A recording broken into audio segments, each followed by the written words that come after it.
ពេលនេះចង់រត់នាក៏រត់មិនរួចដែរឧត្តមសេនីយ៍ឯកជួននរិនដែលជាអគ្គស្នងការរងរាជធានីភ្នំពេញបានបញ្ជាឲ្យតាមចាប់ឃាត់ខ្លួនជនសង្ស័យដែលបានបង្កគ្រោះថ្នាក់ចរាចរណ៍ហើយរត់គេចខ្លួនដោយនៅក្នុងនោះ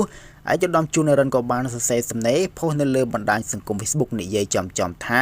ខ្ញុំសូមជម្រាបជូនក្មួយស្រីឈប់ព្យាយាមរត់គេចខ្លួនទៅចូលសារភាពទៅអង្គភាពណាក៏បានធ្វើដោយកូនខ្លាអីចឹងសមត្ថកិច្ចបានបិទច្រកព្រំដែនអស់ហើយពេលនេះសមត្ថកិច្ចជំនាញកំពុងតាមចាប់ខ្លួនព្រមទាំងអ្នកគុកខាត់ជួយលាក់ពូនសូមអរគុណបើសិនជាក្មួយគិតថាពូនិយាយនេះត្រូវសូមចូលខ្លួនមកសារភាពមកបាទចឹងបងប្អូនគិតយ៉ាងណាចំពោះករណីគ្រោះថ្នាក់ចរាចរណ៍បាទដែលបាទស្អីស្អាតខាងលើនេះបាទគាត់បានបាទបុកគេហៅក៏បានរត់គេចខ្លួនបាទមិនព្រមចូលខ្លួនមកដោះស្រាយហើយពេលនេះសមត្ថកិច្ចកំពុងតែបាទធ្វើការបាទតាមចាប់ខ្លួនមិនដឹងថាគាត់នឹងរត់ទៅទីណាទេហើយអ្វីរត់តែបាទ